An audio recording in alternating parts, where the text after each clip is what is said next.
Saat ini yang kita selesaikan terlebih dahulu adalah non-ASN yang ada dalam database BKN per 31 Desember 2022. Di luar data itu nanti akan ada mekanisme yang lain, tidak saat ini. Terima kasih Pak Kepala, Bapak sekalian. Assalamualaikum warahmatullahi wabarakatuh. Selamat pagi, selamat siang, salam sehat, salam sejahtera bagi kita semua. Bapak Ibu yang saya hormati, tadi disampaikan oleh Pak Kepala, Pak Harmain, dan Pak Deputi SDMA, Pak Aba, kaitannya dengan kebijakan pemerintah untuk penyelesaian dan penataan tenaga non-ASN yang ada di dalam database. Jadi sekali lagi kami garis bawahi, prioritas pertama kita saat ini adalah mereka yang ada di dalam database. Tadi disampaikan juga beberapa siapa saja itu yang bisa melamar di tahap kedua. Jadi tahap pertama itu sebetulnya sudah selesai. Hanya karena ada beberapa yang belum bisa melamar, tadi Pak Hermin sebutkan juga, kita buka ruang untuk melamar tahap kedua. Sebetulnya posisinya sama, hanya karena yang tahap pertama tadi menurut datanya Pak Deputi masih sisa dan itu komitmen pemerintah untuk diangkat maka dibukalah tahap kedua. Jadi ini prinsip dasarnya dulu.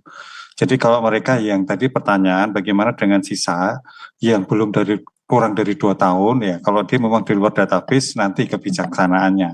Karena Pak Abad tadi juga tidak menyebutkan untuk yang prioritas yang ketiga. Tapi semuanya tetap yang harus dijadikan prioritas itu adalah ada yang di dalam database, ada yang tenaga honorer K2, ada yang 1,7, ada yang belum mendaftar ke database, kemudian ada yang tidak bisa mendaftar karena formasinya nggak ada yang sudah mendaftar CPNS tapi tidak lulus, tapi tidak bisa mendaftar karena kena peraturan Menpan RB, itu semuanya sudah diatur di dalam 3 kebijakan yang sudah ditangani oleh Bu Menteri.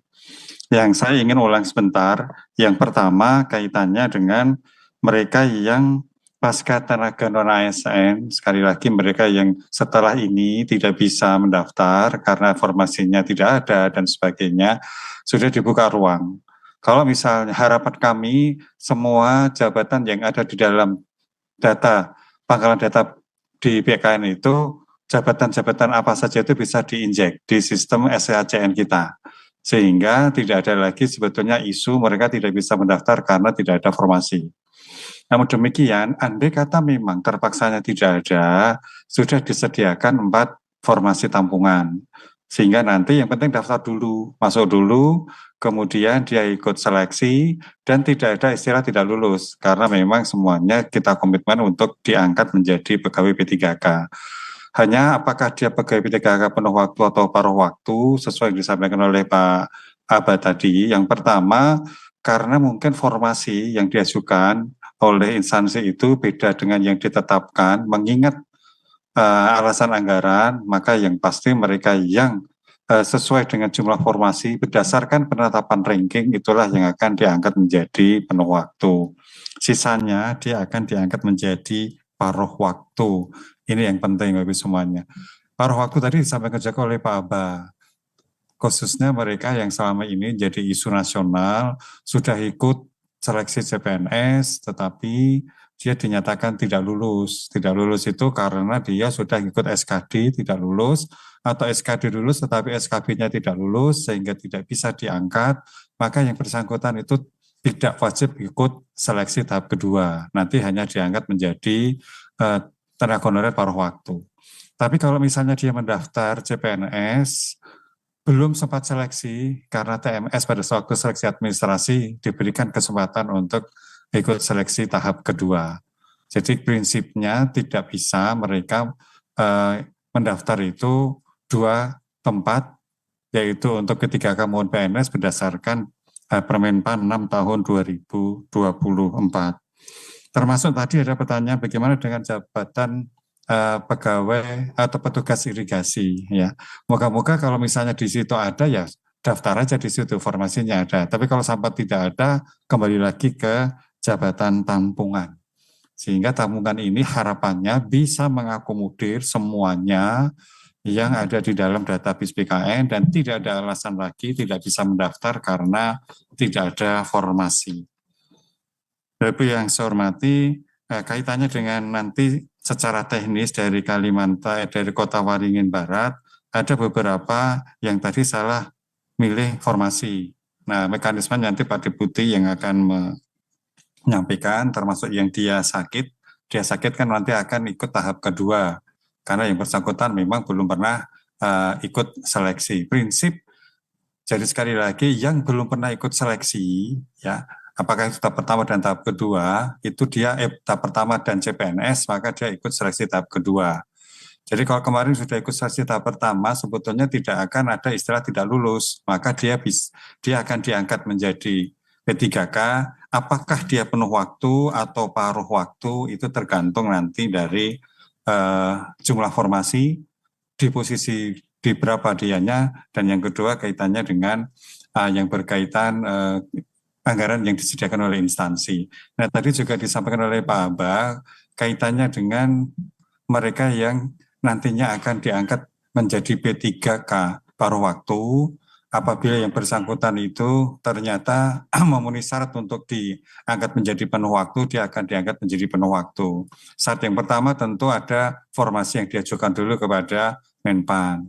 Yang kedua, kinerjanya tentunya sangat baik sehingga dia layak untuk diangkat menjadi P3K penuh waktu. Dan yang ketiga, tentu ketersediaan anggaran sehingga yang bersangkutan itu oleh instansi memang dimungkinkan untuk diangkat menjadi P3K penuh waktu. Bagi mereka yang diangkat sebelum Undang-Undang Aparatur Sipil Negara menjadi tenaga non-ASN, tetapi setelah 31 Desember 2022 dan itu tidak masuk dalam database, nanti kebijakannya akan menunggu selanjutnya. Apakah akan nanti diangkat dengan kriteria misalnya minimal dia masa kerja 2 tahun, nanti akan ada kebijakan dari pemerintah untuk menata ini. Sehingga sesuai dengan yang disampaikan oleh Pak Kepala tadi, intinya fokus kita adalah yang ada di dalam database BKN terlebih dahulu. Dari 1,7 tadi sudah ada beberapa yang diterima menjadi PNS, yang diangkat atau dia selesai lulus, nanti bukan lulus, istilahnya bisa diangkat untuk tahap yang pertama. Maka sisanya itu akan diharapkan bisa mengikuti seleksi di tahap kedua, kecuali mereka yang tidak lulus CPNS dan sudah ikut seleksi SKD maupun SKP tinggal diangkat menjadi paruh waktu. Itu tambahan kami Pak Kepala, kami kembalikan ke beliau. Terima kasih Pak Waka. Selanjutnya Pak Abah, ada yang ingin direspon, kami persilakan. Ya, baik. Terima kasih Pak Kepala, Pak Waka, Bapak Ibu sekalian. Jadi yang pertama tadi, yang masuk ke perisalah sudah jelas ya. Jadi kalau 7 ada 12, sesuai peringkat, nanti yang sisanya itu paruh waktu. Tapi ini pun bagi mereka, sebagaimana disampaikan Pak Waka tadi, basis kita semuanya nih dari diskusi kita ini, kita bicara tentang yang di dalam database BKN. Ya. Kemudian tadi yang kurang 2 tahun, ya dia tidak memenuhi syarat, berarti sekali lagi fokus kita adalah ke yang database BKN. Ya, tadi juga sudah disampaikan. Ya. Kemudian tadi yang tidak bisa mendaftar gitu ya, yang tidak bisa mendaftar kalau sepanjang dia dalam database BKN karena hal-hal yang disampaikan oleh Pak Waka tadi, karena TMS dan sebagainya belum mendaftar dan sebagainya gitu ya, itu kita buka ya setelah ini. Jadi dari kebijakan Pak Kepala nanti akan buka itu. Jadi tidak ada masalah gitu ya. Kemudian tadi yang paling penting saya ingin menggarisbawahi, tadi ada yang non ASN tapi melamar ke CPNS, dia lulus tapi dia bukan database, maka dia tidak masuk ke dalam kriteria di kebijakan kita yang baru. Jadi mereka pun yang ikut mendaftar di CPNS itu adalah bagi mereka yang memang tadi ada dalam database BKN sudah seleksi tapi nggak lolos SKD atau SKB gitu ya. Termasuk kalau yang tidak hadir karena sakit dan sebagainya, itu pun orang yang ada dalam database itu sudah bisa ya. Jadi nggak ada masalah karena dia akan ikut ke tahap kedua. Barangkali ini Pak Kepala, Pak Waka yang dapat kami tambahkan. Terima kasih. Terima kasih Pak Deputi. Teknis di Pak Harmen. Silakan Pak Harmen untuk bisa dijelaskan membukanya bagaimana, pengajuannya bagaimana. Monggo. Baik, terima kasih Pak Kepala, Pak Waka, dan Bapak Ibu semua. Saya akan menambahkan beberapa hal yang apa yang tadi sudah disampaikan oleh Pak Kepala maupun Pak Waka, tetapi saya juga akan fokus juga menjawab apa yang disampaikan oleh Pak Rendra. Bagaimana solusinya pada saat mereka kemudian salah dalam memilih formasi? Konkretnya apa yang harus dilakukan oleh teman-teman instansi? Teman-teman instansi perlu bersurat ke Kepala BKN, Seki Kedeputian Sistem Informasi dan Digitalisasi. Nanti dari surat tersebut kemudian kami akan membuka atau mengaktifasi Bapak Ibu untuk bisa melakukan perbaikan terhadap nama-nama yang diajukan salah di dalam memilih formasi. Begitu juga terkait dengan mereka yang sudah mendaftar tahap 1 tetapi kemudian tidak hadir pada saat melakukan seleksi di tahap 1. Tadi misalnya apakah dia karena sakit, apakah dia karena sedang melaksanakan ibadah misalnya, dan di dalam surat Menpan yang baru mereka kemudian diberikan kesempatan untuk bisa mengikuti seleksi di tahap kedua.